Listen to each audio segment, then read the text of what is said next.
Halo pemirsa, apa kabar? Senang sekali saya Setia Dika bisa kembali menemani Anda di program talk show yang syarat informasi inspiratif. Apalagi kalau bukan bincang sehati.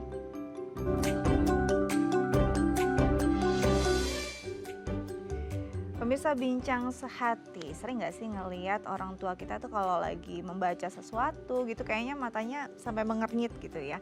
Ada yang bilang itu memang ya ada penurunan fungsi di matanya, tapi sebenarnya ada masalah juga nih di kondisi atau fungsinya yang biasa disebut dengan rabun dekat. Nah hari ini kita akan bahas lebih jauh tentang topik utama kita, tapi sebelum itu kita akan bahas dulu mitos atau fakta seputar kesehatan mata. Yang pertama adalah kompres air hangat bisa mengatasi mata lelah.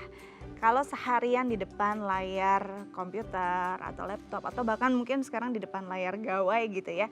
Kayaknya mata tuh lelah banget, mata tuh kayaknya capek sekali. Nah, dipercaya kalau kita bisa melakukan kompres air hangat itu tuh mampu meredakan rasa lelah pada mata. Nah, sebenarnya lelahnya yang bisa diredakan tuh yang di area kelopak matanya aja atau benar-benar di saraf-saraf yang ada di mata akan teredakan gitu. Ini mitos atau fakta sih atau cuma sensasi dan sugesti saja? Nanti kita akan konfirmasi bersama dokter kita hari ini. Oke, kita lanjut ke mitos fakta berikutnya.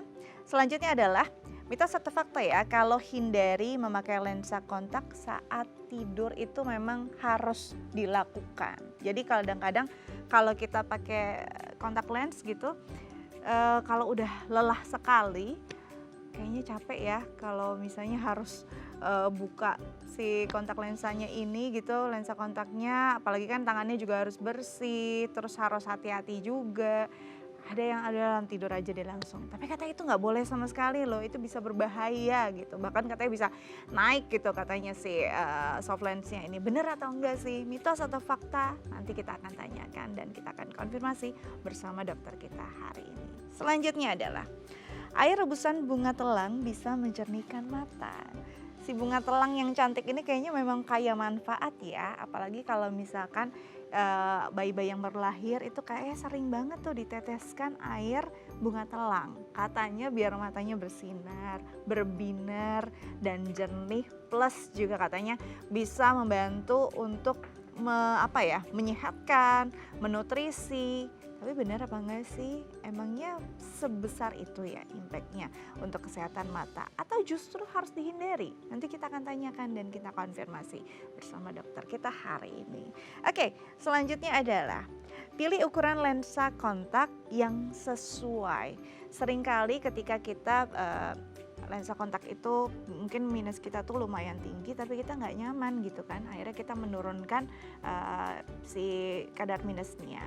Nah, tapi katanya nggak boleh, tetap aja kerja matanya nggak baik dan tetap bekerja keras. Akhirnya katanya akan membuat atau penurunan fungsi atau memperburuk kondisi si mata tadi. Nah, benar atau enggak sih? Tapi kalau nggak nyaman gimana? Nanti kita akan tanyakan bersama dokter kita hari ini.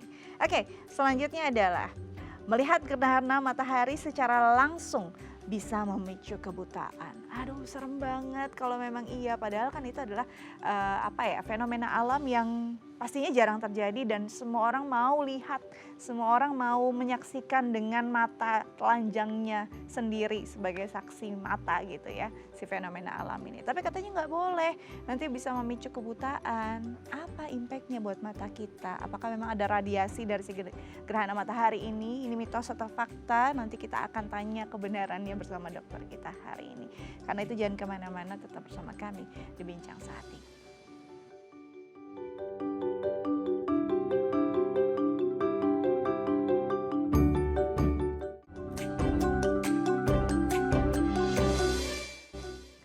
Baik pemirsa, kembali lagi bersama kami di Bincang Sehati. Di segmen sebelumnya saya sudah bahas beberapa mitos atau fakta seputar mata yang mungkin selama ini kita pahami, kita percaya benar adanya, tapi ternyata bisa aja mitos. Nah, karena itu kita akan konfirmasi langsung bersama dokter kita hari ini.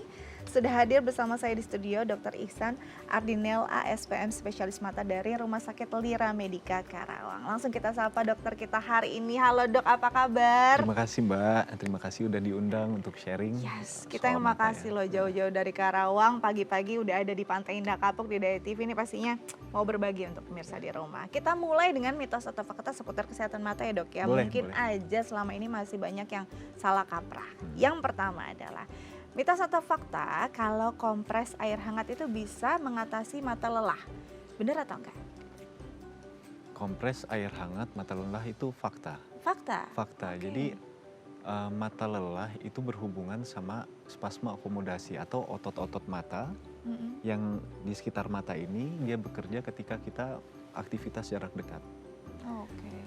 Sama seperti otot badan, Mm-mm. gimana sih cara supaya mereka rileks? Kita kasih koyo anget-anget. Iya. Nah, sama otot mata juga bisa dibegitukan. Kita Oke. kompres pakai air hangat. Caranya itu dikompres air hangat selama 10 menit. Mm-mm. Harus hangat terus tapi ya Harus sampai 10 hangat menit. terus ya. Biasanya kan 1 menit, 2 menit Iya, udah dingin. betul. Ganti lagi Hmm. sampai 10 menit total ya. Mhm. Mhm. Oke, jadi berarti kompres air hangat konsisten 10 menit ya. Jangan Sehari sekali lah. sehari sekali. Jangan cuma 1 menit hangatnya udah hilang ya terus aja gitu. Itu Ya. nggak akan terlalu berpengaruh. Nah, ini akan rasa redanya ini akan berpengaruh cukup lama atau sebenarnya memang ada impact sensasi aja nih untuk sementara waktu. Sebenarnya kalau misalnya mata lelah, Mm-mm. itu nomor satunya bukan kita kasih kompres ya. Apa tuh? Ada cara untuk kita supaya mata lelah itu tidak lelah. Gimana tuh dok? Ada rule namanya rule 20-20. Mm-mm. Jadi setiap 20 menit kita aktivitas jarak dekat, pegang gadget, Yes. depan layar komputer, baca buku juga masuk, jangan oke. salah. Oke. Itu harus diistirahatkan 20 detik. 20 detik. Ya, setiap 20 menit 20 detik aja istirahat. Oke. Dan itu bagaimana cara mengistirahatkannya? Lihat jauh. Lihat jauhnya berapa jauh? Oke. 20 kaki ya, 20, 20, 20. 20 menit, 20 detik, 20 kaki. 20 menit, 20 detik, 20 20 kaki. 20 Oke. kaki itu kalau di metrik Indonesia 6 meter. 6 meter. Nah, Kira-kira jadi lihat jalan itu. apa ya? Kalau misalnya orang kan susah juga ya. Misalnya langit kah atau apakah?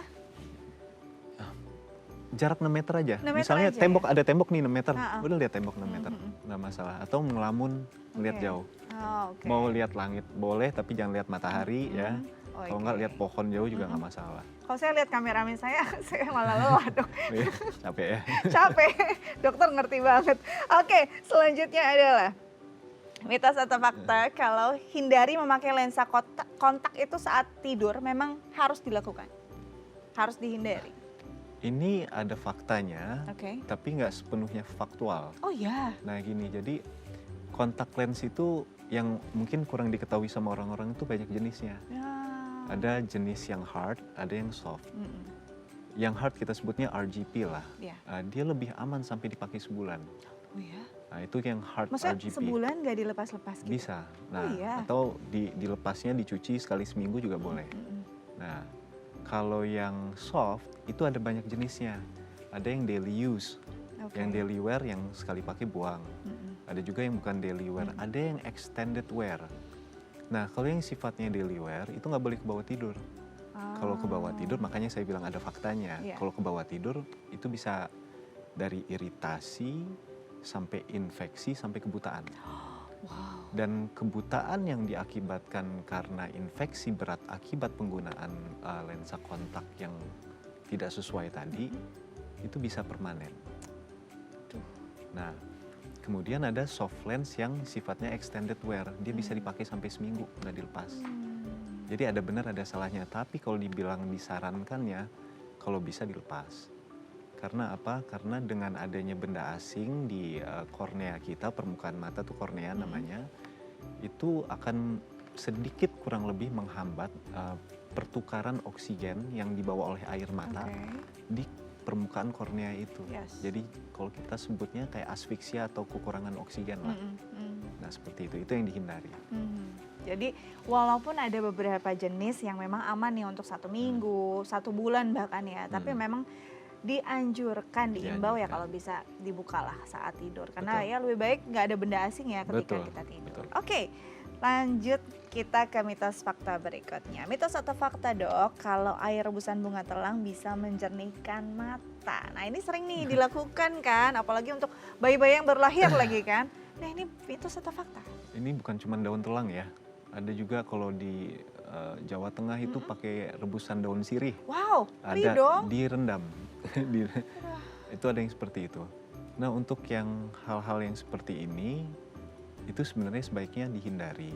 Oke. Bukan karena aduh ini manjur dok, bukan karena apa? Karena belum ada penelitiannya. Nggak ada teruji klinis Belum ya? teruji klinisnya. Selama kita belum teruji klinis, apalagi udah tahu kalau sifat sirih itu kan, kalau daun sirih ya, Mm-mm. sifatnya abrasif. Betul. Itu sangat dilarang. Kalau daun telang emang sifatnya nggak abrasif. Mm-mm. Hanya saja kita nggak bisa memastikan tingkat dari kebersihannya. Apakah dia steril atau enggak. Yes. Pada pasien misalnya pada bayi baru lahir atau orang dewasa menggunakan itu, kalau mata merah misalnya, udah pakai daun telang aja. Sedangkan di permukaan korneanya sudah ada luka nih. Aduh. Dia tetesin suatu cairan yang sifatnya non steril, Yes. yang siapa tahu membawa sesuatu, dan biasanya daun telang itu membawa jamur.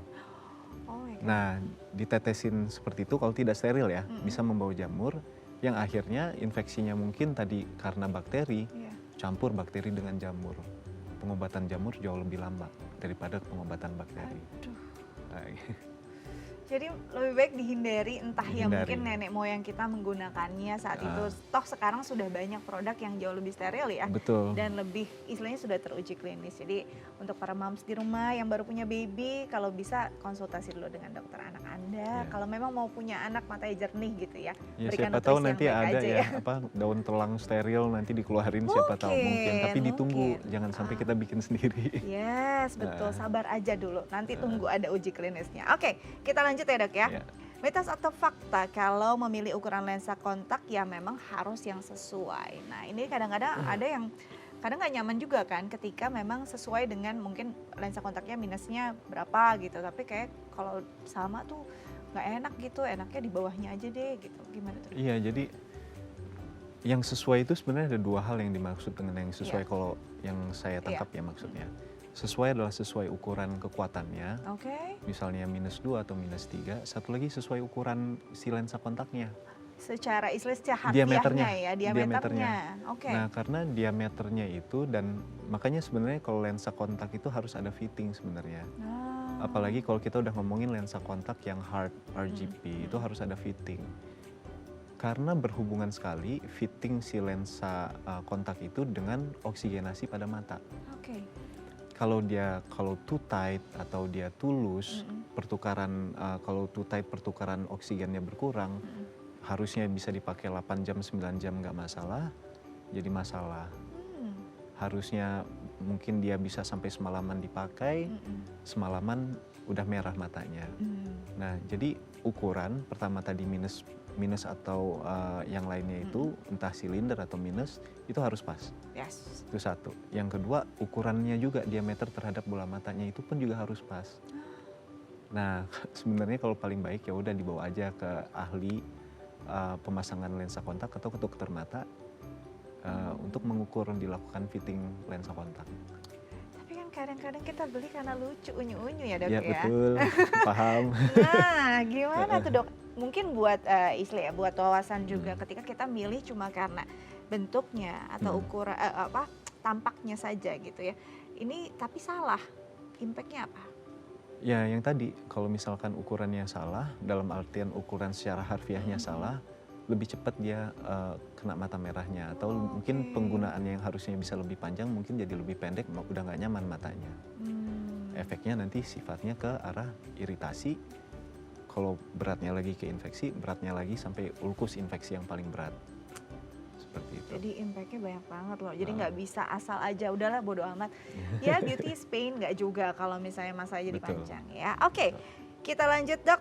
Mitos atau fakta kalau melihat gerhana matahari itu bisa menyebabkan kebutaan. Padahal kan itu momen atau fenomena alam yang langka. Jadi pengen banget kita lihat gitu ya. Tapi emang ada impactnya ya. Mitos atau fakta? Jadi melihat matahari, mau itu dalam posisi gerhana maupun tidak, itu tidak boleh. Oh ya. Jadi kan judulnya melihat mataharinya, bukan gerhana doang. Melihat matahari meskipun gerhana masih ada jarak sinar matahari yang keluar. Oke, kan kita diajarin mungkin dulu SD nggak boleh lihat matahari langsung. Itu ada hubungannya sama panjang gelombang yang dimiliki sinar matahari itu ada yang panjang, ada yang pendek, ada juga yang infrared, dan ketiganya itu bisa ngerusak retina. Jadi di dalam bola mata itu ada penangkap sinyal. Kalau kamera itu film, kalau mata itu retina, kurang lebih saya gambarkan. Nah, si retina kita ini dia sensitif terhadap panjang-panjang gelombang tertentu. Dan panjang gelombang yang sensitif itu rata-rata dimiliki oleh matahari. Cuman butuh waktu beberapa detik untuk jadi butanya permanen. Kerusakan yang terjadi pada retina, khususnya di pusat penglihatannya, kita sebutnya makula, kita hanya butuh beberapa detik, kerusakannya permanen. Apakah dia menjadi buta total? Enggak, tapi buta spot-spot di tertentu bisa. Nah, itu tergantung dari lamanya paparan, pas banget nggak kita lihatnya di tengah. Kalau ngelihatnya di pinggir, ya nanti butanya area pinggir. Aduh. Seperti itu kurang lebih. Saya aja pusing loh dokter jelasin, itu udah kebayang lihat matahari, terus impact-nya yang terjadi. Nah, apalagi kalau kita punya budaya untuk menjemur baby ya. Nah, ini kan banyak juga yang masih mungkin belum aware untuk menutup mata bayinya dan segala macam. Itu berarti mungkin banget dong gitu. Berhubungan. Dan gimana tuh? Bahkan sekarang saya suka kalau di praktek sehari-hari lebih menyarankan bagi pasien-pasien yang menggunakan kacamata. Paling sering tuh ngomongin soal Blu-ray ya. Sinar biru. Enggak, sebaiknya bukan itu yang dipakai. Justru kacamata yang malah jadi kacamata hitam kalau keluar ruangan. Oh, ya. Nah, itu lebih baik dibandingkan sinar biru. Karena apa? Karena sinar biru yang diproduksi oleh gadget dibandingkan sinar biru yang diproduksi oleh matahari, 10 menit kita terpapar sinar matahari secara tidak langsung, itu setara radiasi dengan 10 jam kita main handphone. Ini sudah ada penelitiannya. Udah ada penelitiannya. Udah ada penelitiannya, di mana ternyata gadget tuh nggak seberapa kok sinar radiasinya loh. Tapi efek gadget yang negatif yang lainnya ada. Tapi untuk ngomongin soal radiasinya saja, itu jauh sekali berbanding dengan matahari. Dimana concern kita harusnya lebih kita pakai sunglasses. Saya kaum sunglasses. Holic berarti oke banget ya. Memang itu tepat ya. Apalagi di negara kita yang tropis ini, kayaknya udah nggak bisa lagi kalau kita nggak menggunakan itu karena parah banget tadi kondisinya ya dok. Oke, sudah terjawab mitos faktanya. Semoga ini bisa jadi catatan untuk kita juga untuk lebih menjaga kesehatan mata kita. Nanti kita akan bahas lebih jauh tentang topik utama kita hari ini. Tapi sebelum itu kita jeda terlebih dahulu. Pemirsa jangan kemana-mana. Tetap bersama kami di Bincang Sehati.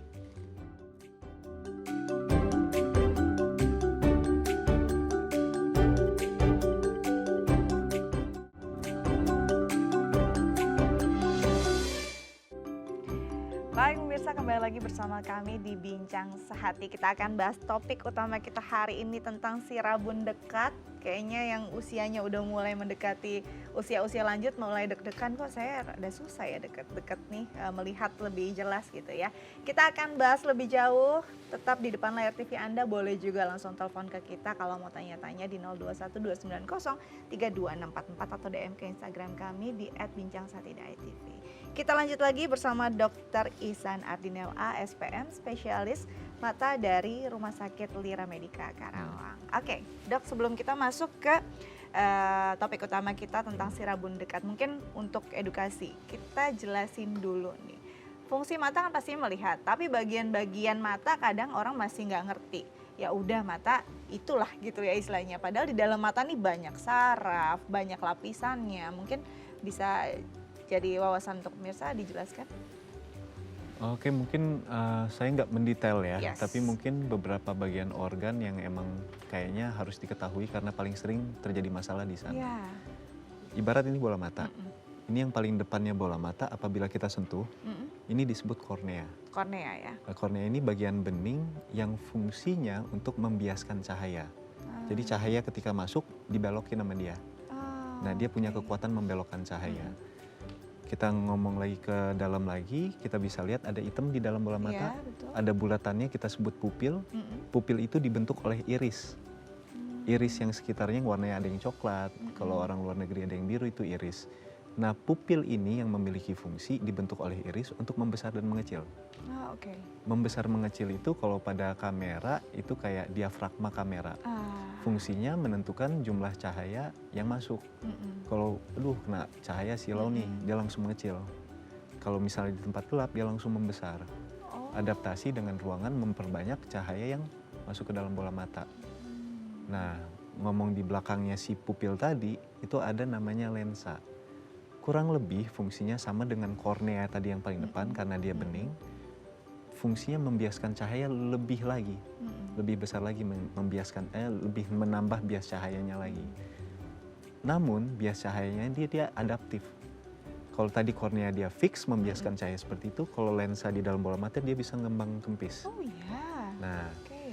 nanti ini mungkin berhubungan sama topik kita hari ini yang presbiopia. Fungsi dari lensa yang mengembang kempis inilah Yang bermasalah. yang nanti bermasalah pada usia tua.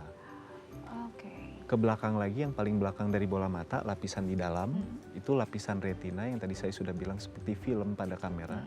Itu penangkap cahaya yang akan merubah cahaya itu dalam bentuk elektron-elektron, perubahan kimiawi menjadi elektron yang akhirnya dikirim ke otak untuk kita terjemahkan sebagai sebuah benda. Nah, itu kurang lebih untuk secara layoutnya, inilah ya, secara sederhananya ya. sederhana Jadi mata seperti itu. nggak cuma ya si bola mata tok gitu ya, benar-benar ada lapisannya, Betul. fungsinya macam-macam, Betul. dan itu juga yang bisa ya tadi kalau kita lihat ternyata setiap bagian itu masalahnya bisa beda-beda gitu Beda-beda. ya. Termasuk topik utama kita si rabun dekat ini. Justru masalah utamanya ada di bagian yang cukup tengah ya, Dok ya. Iya, di lensa itu.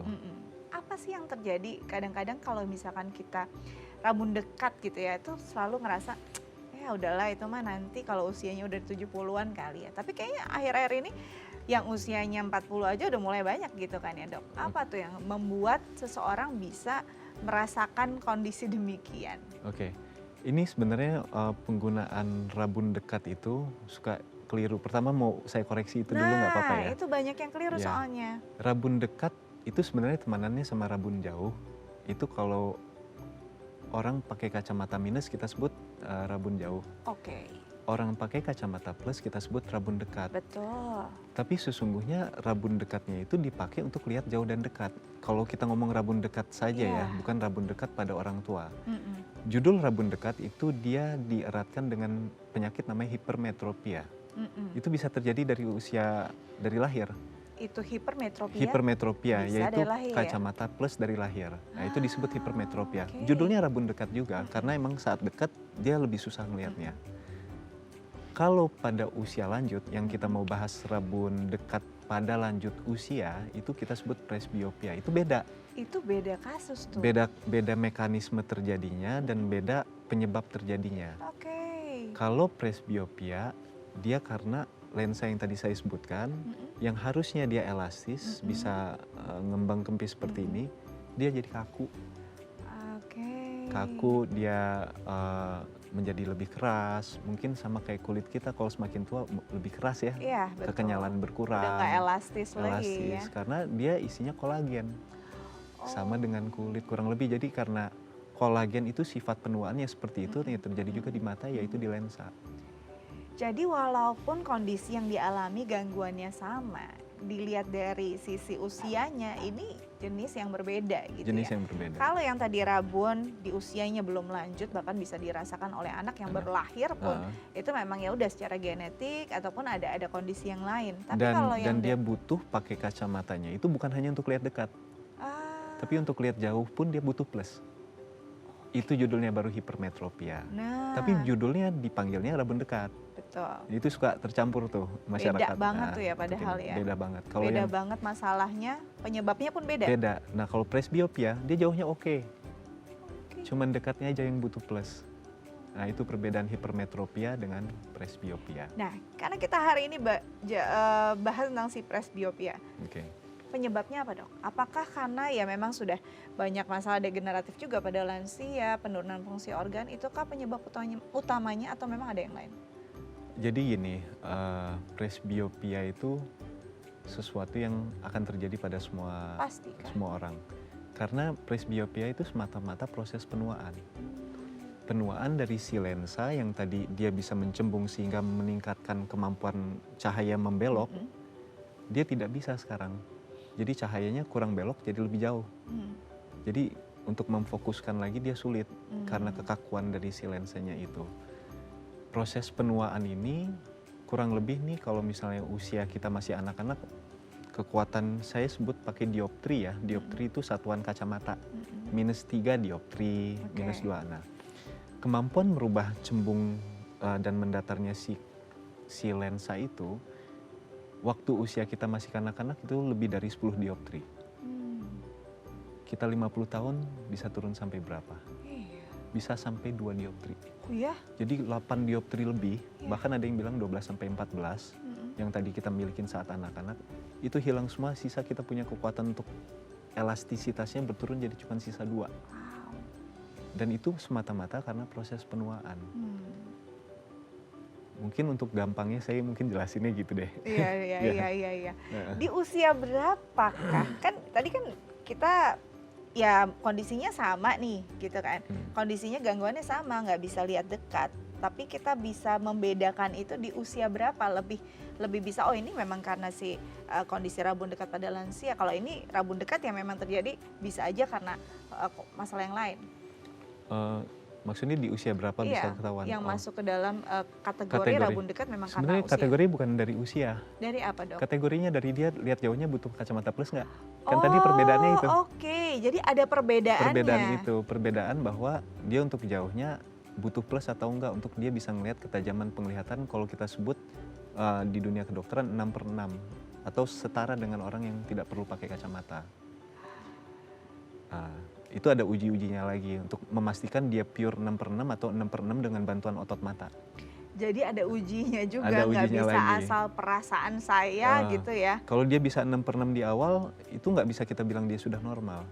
Harus ada uji lagi di mana kita kasih plus 0,25, ada plus setengah, sampai plus berapa dia masih bisa lihat 6/6, berarti dia butuh plus gitu.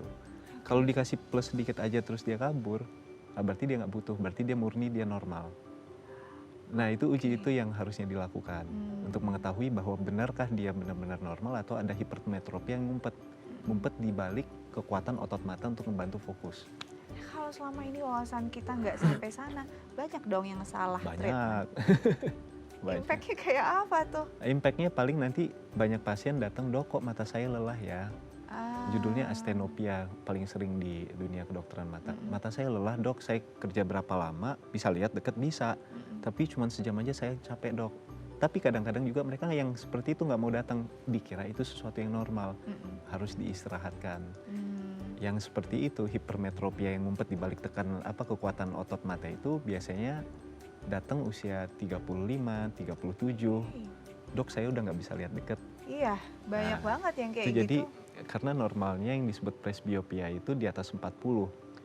Mulai 40 tuh udah mulai pakai kacamata. Nah, untuk kasus-kasus yang seperti itu, dia lebih awal. Kita sebutnya presbiopia precox. Oke. Nanti kita lanjut lagi tuh, kayaknya memang perlu banget sih. Karena ternyata banyak banget yang karena kurang paham, edukasinya juga masih minim ya. Jadinya salah treatment ya. Salah juga memilih istilahnya treatment apa yang kita pilih pun salah gitu ya. Oke, nanti kita akan lanjut lagi tapi kita harus jeda terlebih dahulu. Pemirsa, jangan kemana-mana, tetap bersama kami di Bincang Saat Ini.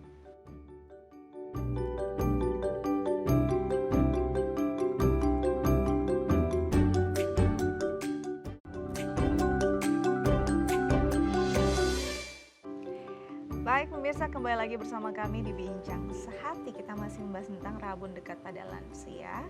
Dan bagi pemirsa di rumah yang mungkin punya pertanyaan terkait tema kita hari ini, bisa menelpon kami di 0212903244 atau DM ke Instagram kami di @bincang_sehati_itv. Kita lanjut lagi dengan Dr. Ihsan Ardinel A, SPM, spesialis mata dari Rumah Sakit Lira Merdeka, Karawang. Oke, dok, berarti kalau untuk si rabun dekat ini ada perbedaan. Dari ternyata bukan cuma dari usia, jadi usia malah nggak ada ngaruhnya, tapi dari gangguan yang dia alami ketika cuma rabun pas lihat dekat aja ya berarti memang karena usia. Tapi kalau misalnya jauh itu bermasalah berarti ada kondisi yang lain. Nah kalau kita bicara tentang si rabun dekat yang karena usia, ini rata-rata baru sadar tuh pas mereka tuh kan gini ya, nggak langsung kan, misalnya ada stratanya ya. Apakah mereka datang ke spesialis mata tuh kondisinya udah lebih buruk, atau misalnya ada ya loh yang udah sadar dari awal gitu, mereka tuh kayaknya udah ada gangguan nih dengan rabun dekatnya? Sebenarnya rata-rata yang datang itu ya emang sejak awal karena tuntutan pekerjaan mereka. Hmm, Pekerjaan yang di depan komputer, oke. yang menggunakan handphone, itu mereka akan lebih sadar di awal karena Oke. mereka akan lelah duluan matanya. Rasa lelah itu dulu sebenarnya. Rasa lelah. Cuman ya ada juga pasien-pasien yang datang setelah usia 50 tahun. Bahasanya saya suka bercanda nih ya sama pasien. Kenapa Pak kita menolak tua ya Pak? Langsung ngakak dia, iya dok saya menolak tua dok katanya gitu. Nah itu untuk kasus-kasus kayak gitu sebenarnya nggak masalah. Untuk kalau dia nggak mau pakai kacamata untuk baca, hanya saja saya sampaikan begini, Bapak kalau misalkan pakai kacamata bisa kerjanya sampai 3 jam, 4 jam. Kalau Bapak nggak pakai 1 jam belum sampai udah pegal, tinggal kenyamanan hidup sekarang milihnya Pak. Oke. Bapak lebih berat untuk menggunakan kacamata atau lebih nyaman menggunakan kacamata, itu aja pilihannya. Karena ada juga udah walaupun dia berat baca, dia tetap ngotot, dok saya tetap nggak mau pakai kacamata. Iya. Sebenarnya Kayaknya saya itu termasuk orang-orang yang bagian itu tuh nanti. sebenarnya pun kalau nggak mau pakai kacamata itu ada banyak solusi lain. Apa tuh dok? Solusinya itu dari yang paling ringan tadi kacamata, solusi yang sifatnya pakai soft lens. Soft lens itu yang biasa orang awam tahu atau kontak lens adalah kontak lens untuk lihat jauh. Ya, Ada biasanya umumnya Iya ya. betul. Tahu kacamata tuh yang ada atas bawah? Iya. Ya kita sebutnya bifokal. Soft lens juga seperti itu ada. Oh ya. Ya jadi bagian bawahnya nanti si soft lens itu untuk lihat dekat, bagian atasnya buat lihat jauh. Jadi ada soft lens yang sifatnya untuk bifokal. Ada juga soft lens yang emang dipakai untuk lihat dekat, bisa dibikin begitu. Cuman nanti gimana kenyamanan pasien. Yang kedua ada lagi operasi. Operasi ini ada 2 jenis. Operasi yang pertama itu kita sebutnya corneal inlay, di mana korneanya itu yang tadi saya bilang yang paling depan tuh yang bening, itu dikikis. Oh. Dikikis, terus dimasukin semacam lensa berbentuk yang dioptrinya lebih tinggi, ditaruh di dalam, terus ditutup lagi. Jadi nanti mata itu secara permanen bagian bawahnya buat lihat deket. Oh ya. Ya tanam lensa lah gitu bahasanya mungkin ya. Kemudian yang terakhir ya operasi, yang lebih berat lagi, operasi si lensa. Yang di dalam. Ya, jadi si lensa ini kan tadinya dia nggak bisa ngembang kempis. Operasinya sama persis kayak operasi katarak. Oke. Katarak kan yang terjadi kerusakan itu pada lensa. Si lensa ini kita keluarin, kita ganti lensa baru. Kebayang nggak sih lensa dikeluarin? Nggak usah dibayangin, biar dokter aja. Nah, si lensa yang dikeluarkan ini umumnya kalau zaman dulu kita kasih lensa yang sifatnya hanya kayak kacamata yang lihat jauh aja. Nah sekarang sudah muncul banyak teknologi baru, lensa yang ditanam bisa lihat jauh sampai lihat dekat, sampai intermediate juga kelihatan. Jadi fokusnya jauh sampai dekat ada. Kalau kita operasinya dengan lensa yang biasa, yang tidak bisa lihat jauh dekat, otomatis begitu selesai operasi pasien itu langsung presbiopia +3. Oke. Mau tidak mau. Kalau misalnya dia pakai lensa yang premium tadi, dia bisa nggak usah +3, mungkin paling +1 kalau dibutuhkan. Nanti ada hitungan kurang lebihnya lah. Tapi kekurangannya harga lensa seperti ini premium. Ya pasti. Oke, premium. Buat yang misalnya masyarakat yang belum bisa mencapai ke pembiayaan ke premium, ada solusi lain. Apa tuh dok? Mata yang sebelah kanan buat lihat jauh, mata yang sebelah kiri nanti ditanam lensa buat lihat dekat. Jadi matanya enggak, saya udah pernah ngelakuin pasien saya, malah dia seneng betul. Oh iya. Dok, saya nggak usah pakai kacamata sekarang dok, saya baca sekarang bebas, lihat jauh enak, deket saya pakai kiri, jauh saya pakai mata kanan. Serius? Dan itu fine aja, cuman perlu diketahui ada kekurangan kalau untuk yang jauh dekatnya itu beda. Mata manusia ini diciptakan 2, itu ada fungsinya. Fungsi kita sebutnya stereopsis atau 3 dimensi. Saya ngeliat nih meja, antara meja ini sama kursi ini jaraknya saya bisa perkirakan. Tapi kalau saya lihat pakai satu mata itu hanya menjadi 2 dimensi. Oh iya. Stereopsis berubah. Nanti harus diuji, kalau mau tahu itu ada bukunya. Nanti lihat buku ada 3 dimensinya keluar atau enggak. Nah kurang lebih gitu, nah ada ujinya. Kalau kita hanya satu mata, monofokal, 3 dimensi hilang, itu ada kekurangan kalau orang suka berkendara, memperkirakan jarak motor dengan mobil. Nah, itu berbahaya di sana. Tapi kalau orang tua yang udah mau di rumah aja, santai di rumah, kalau nyetir ada anaknya yang bawain, itu bisa jadi pilihan. Masalahnya masih banyak orang tua produktif ya nggak sih dok? Ya, Iya nggak sih, masih mau ya kalau yang produktif berkumpul. mungkin ke arah premium masih bisa. Iya, ya mau nggak mau ya Mau nggak harus mau, ada effort yang dilakukan. Dok, bisa nggak sih ini kondisi ini dihindari untuk orang-orang yang kayak kekeh ya tadi, orang-orang yang menolak tua. Mungkin saya juga maunya kayak gitu Iya. ya. Kan isinya kolagen. Kan udah banyak nih sekarang minuman, Ya, suplemen yang isi kolagen. kolagen. Berpengaruh nggak sih? Itu belum ada penelitian ya. Nah, Dan kalau nggak salah pernah baca, pengaruhnya hampir nggak ada. sama sekali ya. Hampir nggak ada. Jadi Oke. ya paling ke arah kulit ya. Kulit oke. Kulit oke, tapi kalau ke lensa saya belum pernah lihat penelitian yang bilang itu secara signifikan berpengaruh. Karena nggak pernah juga dilihat di iklannya minumlah kolagen Nggak untuk ada. menghindari Untuk rambut dekat. rambut dekat nggak ada. Pernah ya, Nah. untuk ya kesehatan kulit Anda atau Betul. apa gitu ya, keremajaan kulit. Jadi sebenarnya benar-benar nggak bisa dihindari. Iya. Apakah bisa dihindari dengan aktivitas yang kita ya lebih wise ketika muda? Enggak, Nggak juga. enggak juga. Jadi sebenarnya mungkin dok kok ada sih dok, saya ini ada saudara, dia usia udah 60, dia malah kalau lihat deket dia nggak usah pakai kacamata dia bisa baca dok. Mm-mm. Itu ada kejadian seperti Iya, itu dan banyak itu betul yang gitu. adanya. Tapi dia -3. Nah, ini jadi kita ngomongin kalkulasi refraksi ya. Mm-mm. Orang dengan -3, bayangan yang jatuh di yang diproyeksikan ke dalam bola mata itu di belakang di depan retina. Mm-mm. Itu yang -3. Iya.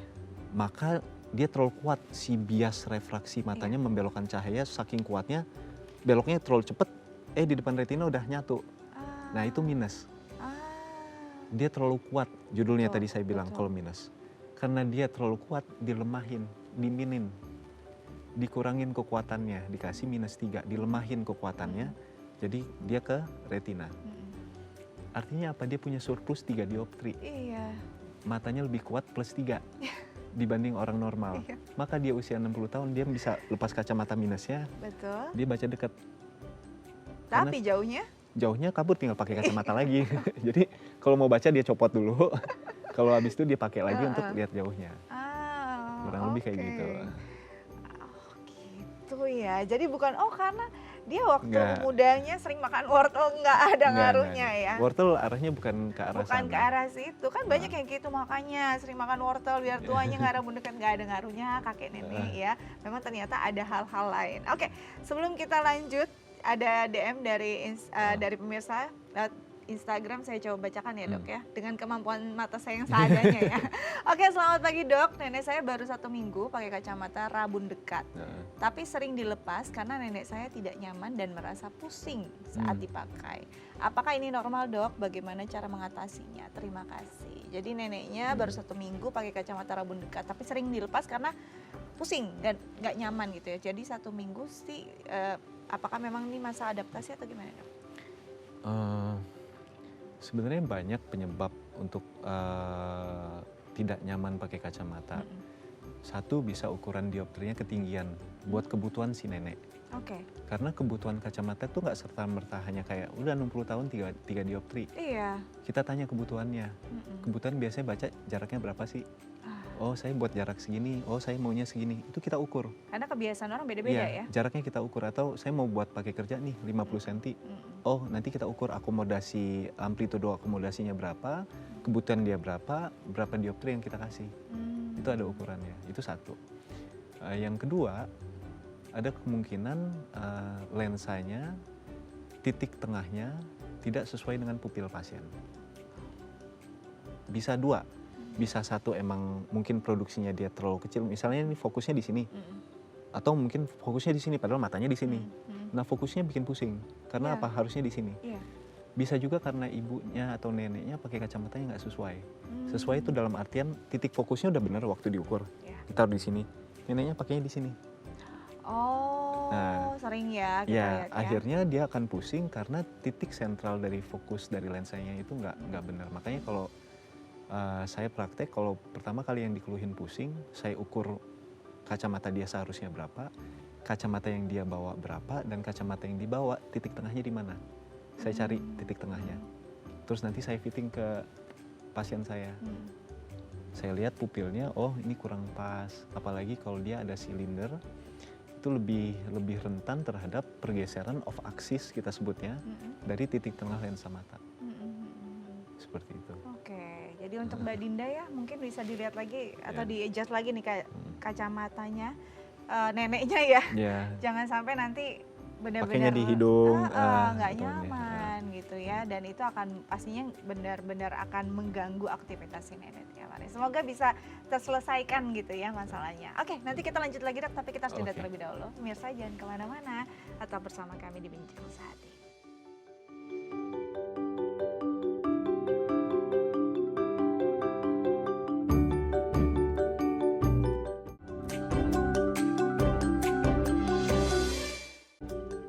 Pemirsa Bincang Sehati kembali lagi bersama kami, masih dengan topik utama kita rabun dekat pada lansia. Dan bagi pemirsa di rumah yang mungkin punya pertanyaan terkait tema kita hari ini, bisa menelpon kami di 0212903264 atau DM ke Instagram kami di @bincang_sehati.tv. Kita lanjut lagi dengan Dr. Ihsan Ardinel, ASPM, spesialis mata dari Rumah Sakit Lira Medica Karawang. Oke, Dok, tadi kita bicara pada bahwa memang ada masa penyesuaian ketika baru menggunakan alat bantu kacamata gitu ya. Tapi masa penyesuaian ini dikompromi berapa lama nih? Apakah ada salah koreksinya dari si overkoreksi matanya atau gimana? Bisa kita taunya tuh nih kayaknya harus dibenerin lagi nih kacamatanya tuh berapa lama kompromi? Biasanya sih kalau saya pada praktik saya ngasih waktu sama pasien 3 hari sampai seminggu untuk kompromi. Makanya kontrolnya pasien setelah saya resepin kacamata itu bisa 1 minggu setelah kacamata jadi sampai dengan 1 bulan kontrol lagi untuk lihat ada perbedaan atau enggak. Jadi setelah digunakan rasanya seperti apa, kalau memang masih belum nyaman ya harus di-adjust lagi. Gitu ya. Oke, kalau itu dengan kacamata. Nah, kalau dengan si contact lens kan ini udah terpakai gitu. Masih bisa di-adjust nggak sih, Dok? Kalau contact lens jarang ya orang keluhan sama jarang ada yang keluhan kalau pakai contact lens pusing. Kecuali emang ukuran contact lensnya terlalu jauh bedanya sama yang seharusnya dia pakai ya. Biasanya karena biasanya yang pusing itu untuk kacamata itu yang minusnya agak lebih tinggi atau mungkin silindernya yang agak tinggi karena ada jarak antar lensa sama kornea. Jarak ini menyebabkan perbedaan ukuran bayangan terhadap bayangan asli yang biasa kita lihat sama bayangan yang dilihat ketika menggunakan kacamata. Ukuran bayangan yang berubah itu hampir hilang ketika kita pakai soft lens. Oh iya. Nah, makanya untuk pasien-pasien dengan minusnya 5, 6, 7 atau 8 ke atas, saya lebih sarankan untuk pakai yang tadi saya sebut RGP, rigid gas permeable, supaya apa ukuran bayangannya itu mendekati kebenaran yang dia lihat kalau nggak pakai kacamata. Oke, jadi itu. Memang malah justru dengan si lensa kontak ini minim ya, minim adanya kesalahan ataupun ada rasa ketidaknyamanan.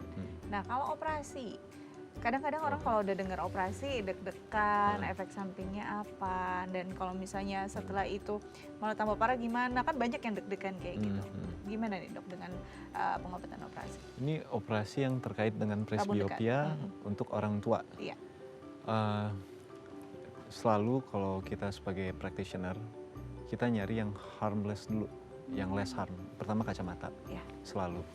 Kalau sampai kacamata itu sangat mengganggu kehidupannya, dia nggak bisa ini, kita akan sarankan kontak lens atau baru nanti ke arah operasi. Semua operasi sama, bukan hanya mata, semua jenis operasi apapun punya resiko. Resiko dari infeksi, resiko dari peradangan, sampai resiko kegagalan-kegagalan di dalam proses operasinya tersebut. Nah, kalau di operasi, tergantung operasinya apa. Tadi operasinya corneal inlay misalnya. Dia ada kemungkinan korneanya penyembuhannya lama. Ada kemungkinan mata kering, karena operasinya operasi pada kornea. Dan kalau dia salah ukuran, kemungkinan harus dikeluarin lagi. Ya kan seperti itu.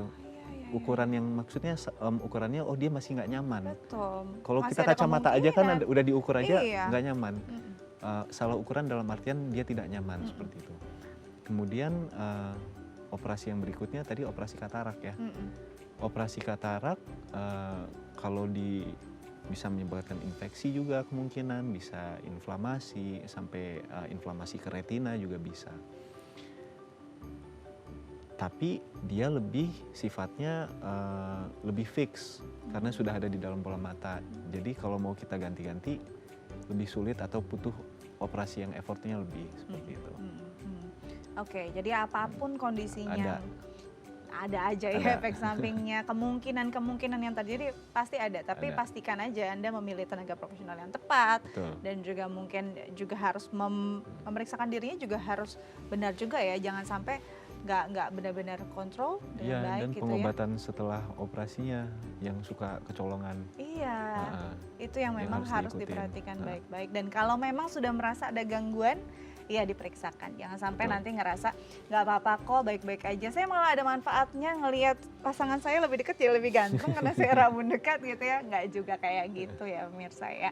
Oke, jadi memang kalau memang sudah merasa ada gangguan, merasa ada ketidaknyamanan, periksakan lebih cepat, lebih cepat, baik, lebih dan baik. itu akan jadi solusi tepat untuk Anda merasakan kehidupan yang lebih berkualitas, melihat jauh lebih jelas, dan pastinya akan merasakan ya kenyamanan yang lebih panjang, nggak lelah matanya ya. Oke, dokter, thank you sudah hadir bersama kami di Bincang Sehati. sama-sama, Semoga ini Mbak.